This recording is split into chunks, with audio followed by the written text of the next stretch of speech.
ओम शांति। 3 मई 2026 के अव्यक्त महावाक्य। यह मुरली 2010 को विशेष स्मृति दिवस पर चली थी। पहले एक नजर मुरली के मुख्य पॉइंट्स पर। बाप दादा ने कहा, आज का दिन स्मृति दिवस के साथ साथ समर्थी दिवस भी है और ताजपोशी का दिन भी है, क्योंकि आज के ही दिन बाप दादा ने निमित्त बने हुए महावीर बच्चों को विश्व सेवा का ताज पहनाया। बाबा ने कहा, बच्चे अमृत वेला भी बहुत अच्छा अनुभव करते हैं और अशरीरीपन का भी अनुभव कर रहे हैं, लेकिन दिनचर्या में अर्थात कर्म योगी जीवन में कर्म और योग का बैलेंस नहीं रख पाते। फिर बाबा ने कहा, जो भी होना है अचानक होना है। विनाश की डेट के बारे में नहीं सोचो, क्योंकि यह संकल्प अलबेला बना देता है। कभी भी कुछ भी हो जाए, मुझे एवर रेडी रहना है। सारा दिन अटेंशन रख धारणा मूर्त बन कर्म योगी की स्टेज पर स्थित होकर कर्म करो। अटेंशन देकर अपने कर्मों का हिसाब किताब चुकता करना है। अब तो ब्रह्मा बाप समान नष्टो मोहा स्मृति स्वरूप की स्थिति होनी चाहिए, परंतु इसके लिए बहुत समय का अशरीरीपन का अभ्यास करना होगा। और लास्ट में बाबा ने कहा, केवल ये याद न रहे कि मैं आत्मा हूं, बल्कि कौन सी आत्मा हूं, यह अपना स्वमान भी कर्म करते हुए स्मृति में रहना चाहिए। सदा बुद्धि में रहे, मैं आत्मा का रावणहार हूं, मालिक हूं। इस सीट पर सेट होकर रहेंगे तो सभी कर्मेंद्रियां ऑर्डर में रहेंगी। और अब सुनते हैं महावाक्यों को विस्तार से। मुरली का सार। मीठे बच्चे, ब्रह्मा बाप समान नष्टो मोहा स्मृति स्वरूप बनने के लिए मन का टाइम टेबल बनाकर कर्म करते कर्म योगी अशरीरी बनने का अभ्यास करो। आज चारों ओर के बच्चों में विशेष स्नेह समाया हुआ है। आज के दिन को कहते ही हैं स्मृति दिवस। बाप दादा ने अमृत वेले से चारों ओर देखा, चाहे देश में चाहे विदेश में, सभी बच्चों के दिल में बाप के स्नेह की तस्वीर दिखाई दी। और बाप के दिल में भी हर एक बच्चे के स्नेह की तस्वीर समाई हुई थी। आज के दिन को विशेष स्नेह का स्मृति का दिवस कहते हो। बाप दादा ने अमृत वेले से भी पहले बच्चों के तरफ से अनेक स्नेह के मोतियों की मालाएं देखी। हर एक बच्चे के दिल में ऑटोमेटिक यह गीत बज रहा है, मेरा बाबा ब्रह्मा बाबा मीठा बाबा। और बाप दादा के दिल में यह गीत बज रहा है, मीठे बच्चे प्यारे बच्चे। आज हर एक के अंदर और शक्तियों के सिवाय स्नेह की शक्ति ज्यादा समाई हुई है। यह परमात्म स्नेह, ईश्वरीय स्नेह सिर्फ संगम युग पर ही अनुभव होता है। यह परमात्म स्नेह अनुभवी ही जाने, जो हर एक बच्चे को सहज योगी बना देता है। बाप दादा ने देखा, सर्व बच्चों में स्नेह का अनुभव बहुत बहुत समाया हुआ है। आप सबके जन्म का आधार स्नेह है। ऐसा कोई भी बच्चा नहीं दिखाई देता, और शक्तियां कम भी हो, लेकिन बाप का स्नेह या निमित्त बनी हुई विशेष आत्माओं के स्नेह का अनुभव मेजॉरिटी सभी के दिल में, चेहरे में दिखाई देता है। अभी आप सबको आज विशेष यहाँ तक किसने पहुंचाया? किस विमान में आए? ट्रेन में आए या विमान में आए? सबकी सूरत में स्नेह समाया हुआ है। तो स्नेह के प्लेन से पहुंच गए ना, कुछ भी करना पड़ा, लेकिन स्नेह के प्लेन में सभी पहुंच गए हो। आज के दिन को स्मृति दिवस कहा जाता है, लेकिन स्मृति दिवस के साथ साथ समर्थी दिवस भी कहा जाता है। आज के दिन को ताजपोशी का दिन भी कहा जाता है, क्योंकि आज के दिन बाप दादा ने विशेष ब्रह्मा बाप ने निमित्त बने हुए महावीर बच्चों को विश्व सेवा का ताज पहनाया। ब्रह्मा बाप खुद अननोन हुए और बच्चों को विश्व सेवा के स्मृति का तिलक दिया। बच्चों को करणहार बनाया और स्वयं करावनहार बने। अपने समान फरिश्ते रूप का वरदान देकर लाइट का ताज पहनाया और बाप दादा ने जो ताज तिलक का वरदान दिया उसी प्रमाण बच्चों का कर्तव्य देख खुश हैं। बच्चों ने सेवा का वरदान कार्य में लाया, यह देख बाप दादा खुश हैं।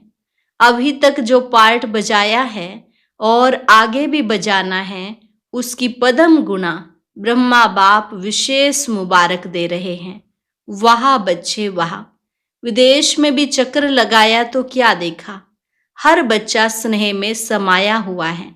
तो बाप द्वारा समर्थियां मिली हैं, क्योंकि यह दिन विशेष स्नेह से समर्थियों का वरदान प्राप्त करने का दिन है। बाप दादा ने देखा कोई कोई बच्चे बहुत अच्छे याद की लगन में सेवा में लगे हुए हैं। अमृत वेला बहुत अच्छी रीति से अनुभव करते हैं, अशरीरीपन का भी अनुभव करते हैं। लेकिन जब कर्म योगी बनने का समय आता है तो दोनों काम, योगी का भी और कर्म का भी, दो काम इकट्ठा करने में फर्क पड़ जाता है। पुरुषार्थ करते हैं कि कर्म और योग का बैलेंस हो, लेकिन जैसे अमृत वेले शक्तिशाली अवस्था का अनुभव करते हैं वैसे कर्म में फर्क पड़ जाता है, मेहनत करनी पड़ती है। और बाप दादा ने सभी बच्चों को कह दिया है कि विश्व का विनाश अचानक होना है।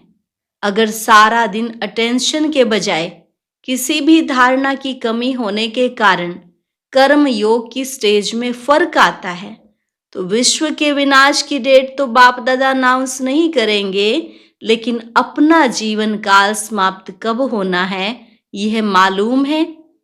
कोई को मालूम है कि मेरा मृत्यु फलानी डेट पर होना है मालूम? वह हाथ उठाओ। अचानक कुछ भी हो सकता है। कोई प्रकृति का कारण बनता है तो कितने का मृत्यु साथ में हो जाता है। तो विश्व के डेट के संकल्प से अलबेला नहीं बनना। आपकी जगदम्बा का स्लोगन था, तो कभी भी कब नहीं कहो अब। कल कुछ भी हो जाए लेकिन मुझे एवर रेडी रहना ही है। तो इतनी तैयारी सबकी अटेंशन में है। अपना कर्मों का हिसाब चुकतू किया है। 4 ही सब्जेक्ट, ज्ञान योग सेवा और धारणा, 4 ही तरफ, चारों में ऐसी तैयारी है। पूरा बेहद के वैराग्य का अनुभव चेक किया है। अपनी दिल में यह चेक किया है कि एवर रेडी हैं। नष्टो मोहा स्मृति स्वरूप, क्योंकि ब्रह्मा बाप ने भी स्वयं को पुरुषार्थ करके ऐसा बनाया जो अनुभवी बच्चों ने देखा। कोई भी तरफ यह वातावरण नहीं था कोई हिसाब किताब का। अचानक अशरीरी बनने का अभ्यास अशरीरी बनाकर उड़ गए। कोई ने समझा कि ब्रह्मा बाप जाने वाले हैं, लेकिन नष्टो मोहा बच्चों के हाथ में हाथ होते कहाँ आकर्षण रही, फरिश्ता बन गए। बच्चों को फरिश्ता बनाने का तिलक दे गए। इसका कारण बहुत समय अशरीरीपन का अभ्यास रहा। कई अनुभवी बच्चे जो साथ रहे हैं उन्होंने अनुभव किया, कर्म करते करते ऐसे अशरीरी बन जाते।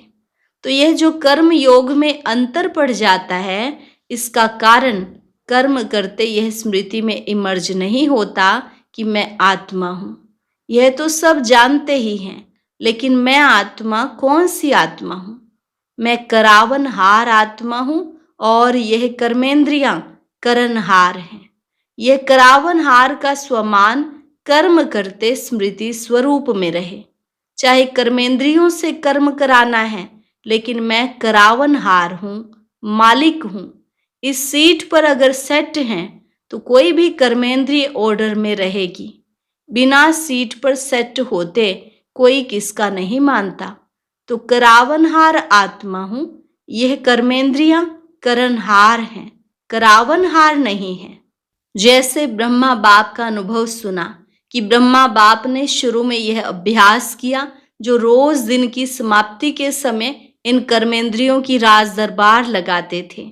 पुराने बच्चों ने वह डायरी देखी होगी, तो रोज दरबार लगाते थे और करावनहार मालिक बन हर कर्मेंद्रियों का समाचार देते थे। इतना अटेंशन शुरू में ही ब्रह्मा बाप ने भी दिया, तो आपको भी करावनहार मालिक समझ कर्मेंद्रियों से कर्म करवाना है, क्योंकि आत्मा राजा है, यह कर्मेंद्रियां साथी हैं। तो यह चेक करना चाहिए कि आज के दिन विशेष मन, बुद्धि, संस्कार, स्वभाव कहो, संस्कार कहो, इन्हों का क्या हाल रहा। और फौरन चेक करने से कर्मेंद्रियों को अटेंशन रहता है कि हमारा राजा हमारा हालचाल लेगा। तो आत्मा राजा करनहार कर्मेंद्रियों से करावनहार बन चेक करो। नहीं तो देखा गया है, कई बच्चे कहते हैं कि हम कर्मेंद्रियों को ऑर्डर करते हैं लेकिन फिर हो जाता है, पुरुषार्थ करते हैं लेकिन कोई कोई संस्कार या स्वभाव ऑर्डर में नहीं रहते। उसका कारण इस अपने स्वमान की सीट पर सेट नहीं रहते। बिना सीट पर बैठने के ऑर्डर कितना भी करो तो ऑर्डर मानने वाले मानते नहीं हैं। तो कर्म करते अपने करावनहार मालिकपन की सीट पर सेट रहो। कई बच्चे यह भी बाप दादा से रूह रिहान करते कि बाबा आपने हमें सर्वशक्तिवान बनाया। शक्तिवान भी नहीं, सर्वशक्तिवान का वरदान हर एक बच्चे को ब्राह्मण जन्म लेते ही दिया है। याद है, अपने जन्म का वरदान हर एक बच्चे को बाप ने मास्टर सर्वशक्तिवान भव का वरदान दिया है। किसने वरदान दिया? ऑल माइटी अथॉरिटी ने। लेकिन कंप्लेन करते हैं कि जिस समय जो शक्ति चाहिए वह आती नहीं है, ऑर्डर नहीं मानती है। वह क्यों? जब ऑल माइटी अथॉरिटी का वरदान है, उससे बड़ा कोई नहीं। तो वरदान के स्थिति में स्थित रह करके अगर ऑर्डर करो तो हो नहीं सकता कि आप ऑर्डर करो और शक्ति नहीं माने। एक तो आत्मा मालिक है, सर्वशक्तिवान का वरदान मिला हुआ है, उस स्वरूप में स्थित होके मालिक हूं, वरदान है, दोनों स्वरूप की स्मृति के स्थिति में रह करके ऑर्डर करो। शक्ति आपका नहीं माने, असंभव, क्योंकि वरदान और बाप के प्रॉपर्टी का अधिकार है। संगम युग पर आप सबको सर्वशक्तिवान का टाइटल मिला है। सिर्फ उस स्थिति में स्थित नहीं रहते, सदा नहीं रहते, कभी कभी आ जाता है। यह कभी शब्द अपने ब्राह्मण डिक्शनरी से निकाल दो। अभी अभी हाजिर। आप कहते हो ना कि बाबा आपको हम याद करते हैं तो आप हाजिर हो जाते हैं। है अनुभव? हाथ उठाओ। अनुभव है? अभी देखो हाथ तो उठा रहे हो। बाप हाजिर हो जाता, हुजूर हाजिर हो जाता। तो यह शक्ति क्या है? ये शक्तियां भी आपको बाप के प्रॉपर्टी में मिली हैं। तो मालिक बन के ऑर्डर करो। मालिक बन के ऑर्डर नहीं करते हो, शक्ति खो जाती है ना, तो उसी स्थिति में रहते हुए ऑर्डर करते हो। तो मालिक ही नहीं है तो ऑर्डर क्यों माने? बाप दादा भी क्या चाहते हैं पता है ना? बाप अभी यही चाहते हैं कि मेरा एक एक बच्चा कर्म करते हुए भी राजा बच्चा बन, स्वराज्य अधिकारी बन, स्वराज्य की सीट को नहीं छोड़े।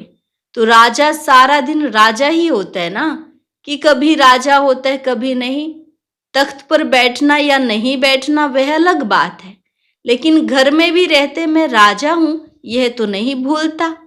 तो कर्म योगी और अमृत वेले के यथार्थ योग, शक्तिशाली स्थिति, उसमें फर्क नहीं पड़ना चाहिए। डबल काम है, लेकिन आप कौन हो? आप तो विश्व के परिवर्तक हो, विश्व कल्याणकारी हो। इसलिए बाप यही चाहते कि चलते चलते राजापन नहीं भूलो, सीट को नहीं छोड़ो। बिना सीट के कोई ऑर्डर नहीं मानता। आजकल देखो सीट के पीछे कितना कुछ करते हैं, अपना हक लेने के लिए प्रयत्न करते। अपना हक कोई छोड़ना नहीं चाहता। तो आप अपना परमात्मा हक, मैं कौन, हर समय जो काम करते हो तो काम करते भी अपने मन का टाइम टेबल बना के रखो। यह काम करते हुए मन का स्वमान क्या रहेगा? आज के दिन कौन सा लक्ष्य रखूंगा? हर काम के टाइम जो भी अपने स्वमान की लिस्ट है, भले भिन्न भिन्न टाइम टेबल बनाओ। जैसे स्थूल कर्म का टाइम टेबल फिक्स करते हो, वैसे मन का टाइम टेबल फिक्स करो। मालूम तो है इस समय यह काम करना है, उसके साथ स्वमान कौन सा रखना है, मालिकपन का अधिकार किस स्वमान के रूप में रखना है, यह मन का टाइम टेबल बनाओ। टाइम टेबल बनाना आता है ना? माताओं को आता है? माताएं अपना आप ही प्रोग्राम बनाओ। अच्छा खाना बनाना है, उस समय कौन सा स्वमान अपनी बुद्धि में मर्ज रखना है। बहुत माला है स्वमान की, इतनी बड़ी माला है जो स्वमान गिनती करते जाओ और माला में समा जाओ। तो अभी बहुत काल का अभ्यास चाहिए। कोई कोई बच्चे कहते हैं अभी तक तो विनाश का कुछ दिखाई नहीं देता है, अभी तो डेट फिक्स नहीं है, कर लेंगे, हो जाएगा। यह अलबेलापन है। संदेश देने में भी विश्व कल्याणकारी है। तो कई बच्चे समझते हैं अभी समय पड़ा है, आगे चल के संदेश दे देंगे, लेकिन नहीं। जिनको पीछे संदेश देंगे वह भी आपको उलहना देंगे। क्या उलहना देंगे? आपने पहले क्यों नहीं बताया तो हम भी कुछ कर लेते थे। अभी आपने लास्ट में बताया तो हम तो सिर्फ पहचान कर अहो प्रभु तेरी लीला अपार है यही कह सकेंगे, पद तो नहीं पा सकेंगे, क्योंकि बहुत समय का भी सहयोग चाहिए। आप सभी वारिस बैठे हो ना? जो अपने को समझते हैं कि हम वारिस हैं, वह हाथ उठाओ। वारिस हैं? अच्छा, वारिस हैं तो आपको फुल वर्षा पाना है या थोड़ा? सभी कहेंगे फुल वर्षा पाना है। तो फुल वर्षा है 21 जन्म पूरे, आदि से अंत तक। रॉयल प्रजा नहीं, रॉयल फैमिली में आना, राज्य फैमिली में आना।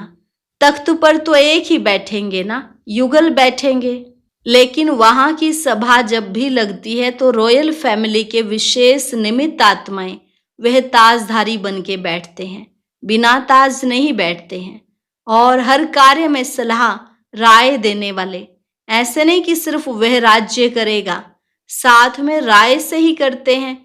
इसलिए अगर संपूर्ण वर्षा लेना है तो पहले जन्म से लेकर अंत तक 21 जन्म पूरे, आधे भी नहीं, बीच में तो जाना नहीं है, अकाले मृत्यु तो होना नहीं है। तो पूरा वर्षा लेना है कि थोड़े में खुश होना है। आपकी मातेश्वरी जगत अम्बा सदा यह लक्ष्य रखती थी। बाप दादा ने जो श्रीमत दी, चाहे मनसा, चाहे वाचा, चाहे कर्मणा, जो भी श्रीमत दी वह हमें करना ही है। ऐसे पूरा वर्षा लेने वाले यही लक्ष्य बुद्धि में रखो कि अचानक, एवर रेडी और बहुत समय, तीनों ही शब्द साथ में याद रखो। इसलिए बाप दादा का सभी आशाओं के दीपक बच्चों प्रति यही वरदान है कि सदा यह तीनों ही शब्द याद रखकर सभी आशाओं के दीपक बनने का प्रत्यक्ष सबूत दिखाओ। अच्छा, फॉरेन वाले भी मनसा सेवा से सहयोगी है ना? बाप दादा ने देखा कि वृद्धि सब धर्मों में हो रही है, एक धर्म नहीं, सिर्फ हिंदू नहीं, लेकिन मुस्लिम, बुद्धिस्ट, क्रिश्चियन सब धर्म धीरे धीरे आध्यात्मिकता में रुचि ले रहे हैं। पहले देखो ब्रह्मा कुमारियों का नाम सुन के डरते थे, विनाश विनाश क्या क्या कहती हैं, और अभी क्या कहते हैं? अभी कहते हैं बताओ विनाश कब होगा, कैसे होगा और क्या करें। इसलिए होना तो है ही, यह तो गारंटी है। आप सबको गारंटी है ना? चाहे विदेश वाले चाहे भारत वाले, गारंटी है ना? बाप दादा ने सिर्फ जो इशारा दिया है कि पुरुषार्थ को तीव्र करो, पुरुषार्थ नहीं, पुरुषार्थ का समय गया, अभी तीव्र पुरुषार्थ का समय है। और कभी कभी पर नहीं ठहरो, अभी अभी करना है, अभी बनना है, तो होना ही है। अच्छा, चारों ओर के तीव्र पुरुषार्थी, सदा उमंग उत्साह से कदम आगे बढ़ाने वाले बच्चों को बाप दादा स्मृति दिवस की याद प्यार दे रहे हैं। बाप दादा के दिल में हर बच्चा समाया हुआ है और हर बच्चे के दिल में बाप समाया हुआ है। बाप के दिल में बच्चा समाया है, तो मुबारक हो और मुबारक के साथ नमस्ते भी। रूहानी बच्चों की रूहानी बाप दादा को नमस्ते नमस्ते, गुड मॉर्निंग, शुक्रिया बाबा, शुक्रिया। वरदान, पावरफुल स्थिति द्वारा रचना की सर्व आकर्षणों से दूर रहने वाले मास्टर रचयिता भव। पावरफुल स्थिति द्वारा रचना की सर्व आकर्षणों से दूर रहने वाले मास्टर रचयिता भव। जब मास्टर रचयिता, मास्टर नॉलेजफुल की पावरफुल स्थिति व नशे में स्थित रहेंगे, तब रचना की सर्व आकर्षणों से परे रह सकेंगे। क्योंकि अभी रचना और भी भिन्न भिन्न रंग ढंग रूप रचेगी, इसलिए अभी बचपन की भूलें, अलबेलेपन की भूलें, आलस्य की भूलें, बेपरवाही की भूलें जो रही हुई हैं, उन्हें भूल कर अपने पावरफुल शक्ति स्वरूप, शस्त्रधारी स्वरूप, सदा जागती ज्योति स्वरूप को प्रत्यक्ष करो। तब कहेंगे मास्टर रचयिता। स्लोगन, मन की स्थिति में ऐसा हार्ड बनो जो कोई भी परिस्थिति उसे पिघला न दे। मन की स्थिति में ऐसा हार्ड बनो जो कोई भी परिस्थिति उसे पिघला न दे। अव्यक्त इशारे, सदा अचल अडोल एक रस स्थिति का अनुभव करो। किसी भी वातावरण में, वायुमंडल में रहो, लेकिन स्थिति सदा अचल अडोल एक रस हो। कभी निमित्त बने हुए कोई राय देते हैं, उनमें कंफ्यूज नहीं होना, क्योंकि जो निमित्त बने हैं वह अनुभवी हो चुके हैं। अगर उनका कोई डायरेक्शन स्पष्ट नहीं भी है तो भी हलचल में नहीं आना। धैर्य से कहो, इसको समझने की कोशिश करेंगे तब स्थिति एक रस अचल अडोल रहेगी। अच्छा, आज का अव्यक्त ज्ञान मोती सुनने के लिए ऊपर दिए गए बॉक्स पर क्लिक करें। अगर बॉक्स दिखाई नहीं दे रहा है तो ऊपर जो कॉर्नर में शो लिखा हुआ है उस पर क्लिक करें।